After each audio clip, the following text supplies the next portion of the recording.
Well, hello again, everyone, for another writer's interview for our Queering the Bible series, Queering Job. And we are so excited to be talking with Miche right now. And Miche, we're just going to kind of hop into it. Ha- Introduce yourself to all the people out there, however you would like to do so. My name is Dr. Miche van Essen, although most of my community members call me Lana. Long story. I won't bother you with that. I'm a senior partner at the Resonance, which is a management consulting firm that does leadership development, organizational development, and marketing. I'm mostly responsible for sales uh, and uh, and leadership development there. I am also very involved with Transmission Ministry Collective as the co-executive director of operations for TMC, together with Micah Melody Taberner. I think she is also a writer for Yes, indeed. Unbound. Yes, indeed. Yeah. Yay! Yeah, so I do that together with her. TMC is an organization that seeks trans flourishing for everyone. And what we mean with trans flourishing is it's very easy sometimes to think that transitioning for trans people is just a single person affair. We believe it affects the entire community. So we don't come out alone. Spouses, kids, parents, friends, external community, everybody is coming out with them. So we're seeking a full spectrum of trans flourishing in that sense. Yeah, I mean, I have two kids. I live in Richmond, Virginia. I am an intersectional theologian. Some people call that liberal, and that's that. Yeah, I think that's kinda what they call us these days when we're talking about intersectional. Yeah, we're kinda labeled as that liberal theologian Yeah. when we're talking about all that, but we're so excited to talk with you and for our listeners or readers to get to know you a little bit, but, we also Mhm. wanted to ask about, when it comes to this quote liberal theology. We're also applying that in some ways to our Querying the Bible series, and Unbound's been doing this for the last 4 years, and this year we are querying Job. But when we say querying the Bible, what does that mean to you? Yeah, I like that question a lot because in the last 10 years, I think there's been many progressive streams of theology coming up, and you're going to get a completely different answer from Micah Melody because I consider her a pure queer theologian, and she considered me a pure intersectional theologian. And ultimately, we do the same. We highlight voices that are otherwise not heard in Scripture, or we try to take a queer literal term, the literal technical term of queer, like a different approach than traditional or even progressive, because progressive approaches tend to be sometimes a little bit conservative as well, or they just copy and paste conservative hermeneutics and then use it in a progressive way. So they still end up yelling at people.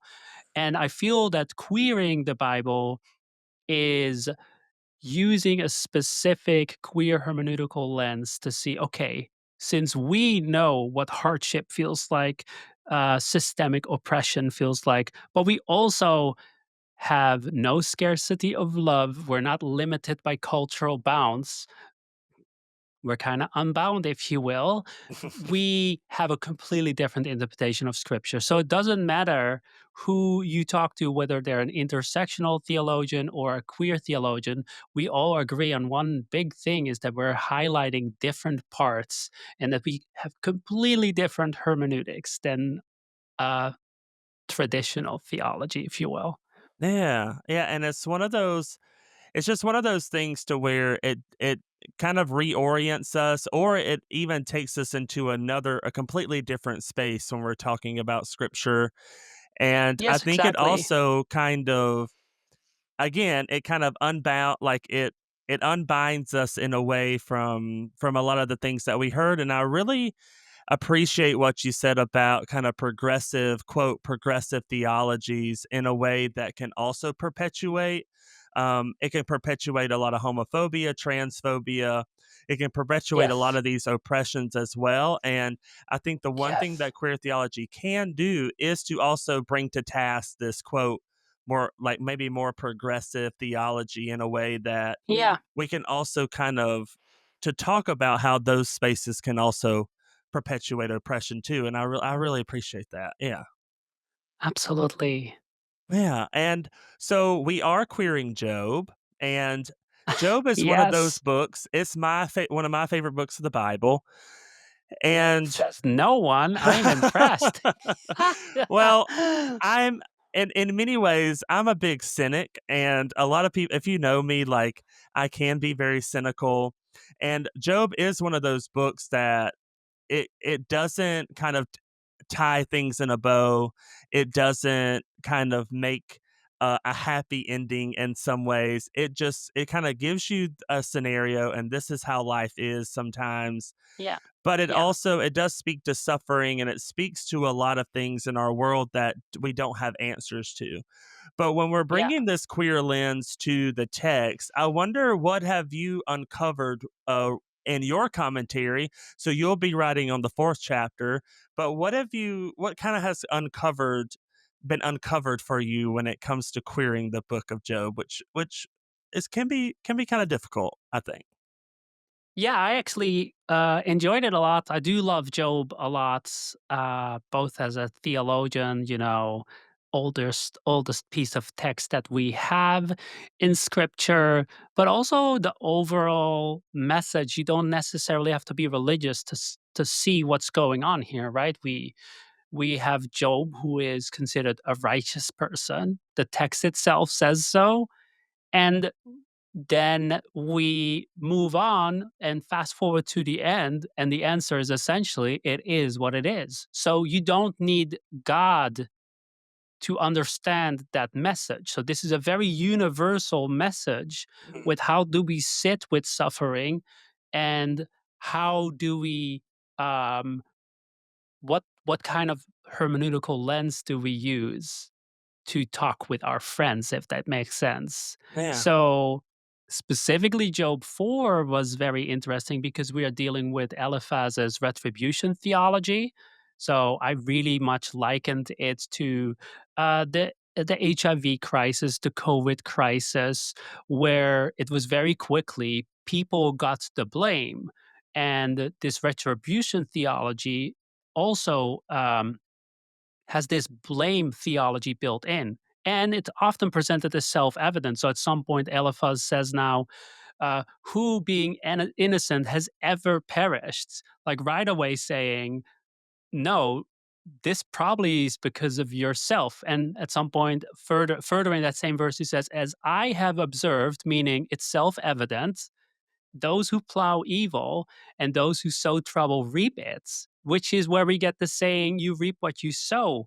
Mm. And I don't know if that was a widely used analogy, but retribution theology is very problematic because we often say HIV, oh, it's because of the homosexuals. Yeah. COVID, oh, it's because of, I don't know, the sin of the nation. Or sometimes we even blame an entire other nation on what is happening. And then you get this affirming the consequence logician fallacy, where he essentially says Job is suffering, only wicked suffer, therefore Job must be wicked. Like Socrates is a man and has a beard, Jesus is a man and has a beard, therefore Socrates must be Jesus. It's a ludicrous fallacy, yet it's used in here and it's used today a lot. And so I thought it was very interesting because Eliphaz is using that retribution theology, and it's a really good chapter to look at how can you recognize harmful theology. So questions immediately come up with like who's being blamed. If it's the marginalized, it's a red flag. What voices are missing from this conversation? Does the theology increase compassion or justify distance? Or and then finally, am I explaining suffering or sitting with it? And it's interesting because Job was privileged and now is marginalized. Yeah. And one of his friends is coming, and I'm really curious what the other writers are saying about the other friends, but at least with Eliphaz and the retribution theology and immediately justifying distance and immediately explaining away suffering instead of sitting with it, I think we have a very beautiful peek in how intersectional theology can highlight different parts of this text. Yeah, it is a fascinating chapter. And, you know, I feel like right now we are hearing some of that theology being spoken out, especially when it comes to our queer and trans siblings out there, that we deserve, like, we deserve all this kind of stuff that's coming to us because of who we are and because we've kind of strayed away from God, and all these things that many of us have Right. heard for so long. And one of the things that I appreciate you talking about is the AIDS crisis, because it is such a it was such a powerful moment in history when that type of theology was indeed a part of the national rhetoric around queer and trans people, that AIDS was here to wipe away all the queer and trans people, and Right, how that right. has impacted our community, not just the people who were experiencing at that time, but even some of us who were not around then, but how that kind of trauma and that kind of rhetoric has been passed down to many of us. And because that hasn't been dealt with in kind of a communal way of kind of internalizing that type of theology, would you say that that's also something that we can, maybe as a community, we can work with and say, maybe we have internalized some of this in some way because we were never given a chance to process it, or like a lot of people who had HIV and also died from AIDS, it was just a rapid amount of death that people couldn't, there was no way anybody could process it. And so it's just a, I just wonder how we might also deconstruct that type of theology even with our own selves, because we can internalize some of this stuff too. And I hope people realize that as well. Yeah.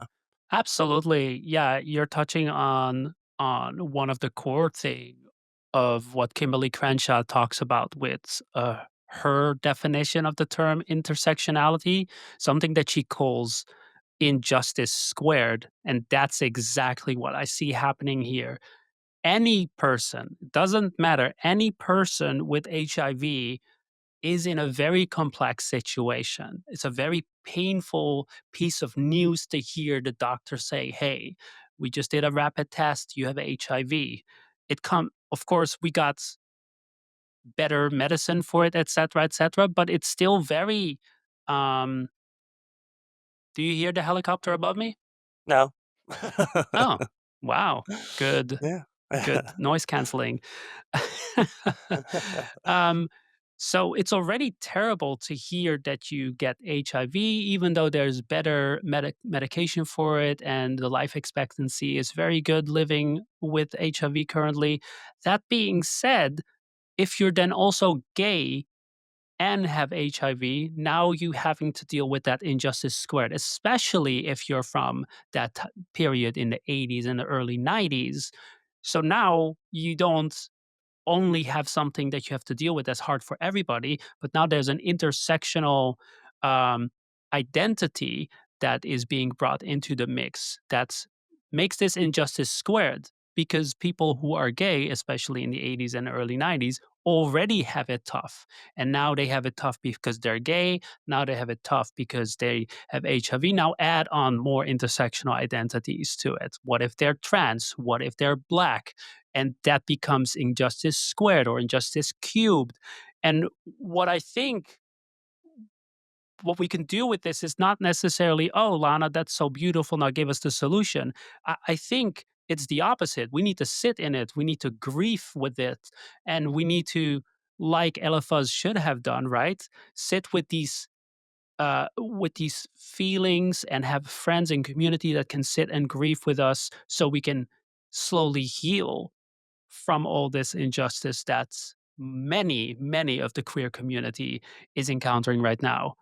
Yes, we need to rise up. Yes, we need to be strong. Yes, all of that is true, and that's just the fact, the reality of our existence.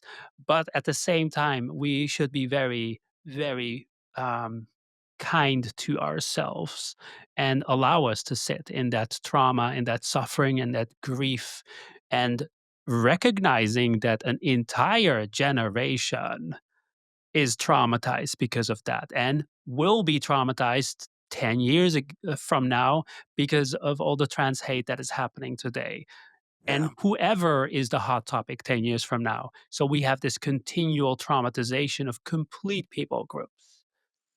Yeah, and it weighs on people, and I've been asking a lot of I'm going to be asking a lot of the writers, and I have asked some already, but sometimes we just need words, some sort of words from our community to kind of keep us going. And so I wonder what you would say to our queer and trans community out there, because we are going through a lot. We have always gone through a lot, and I wonder what you would say to our community today. Being queer is enough.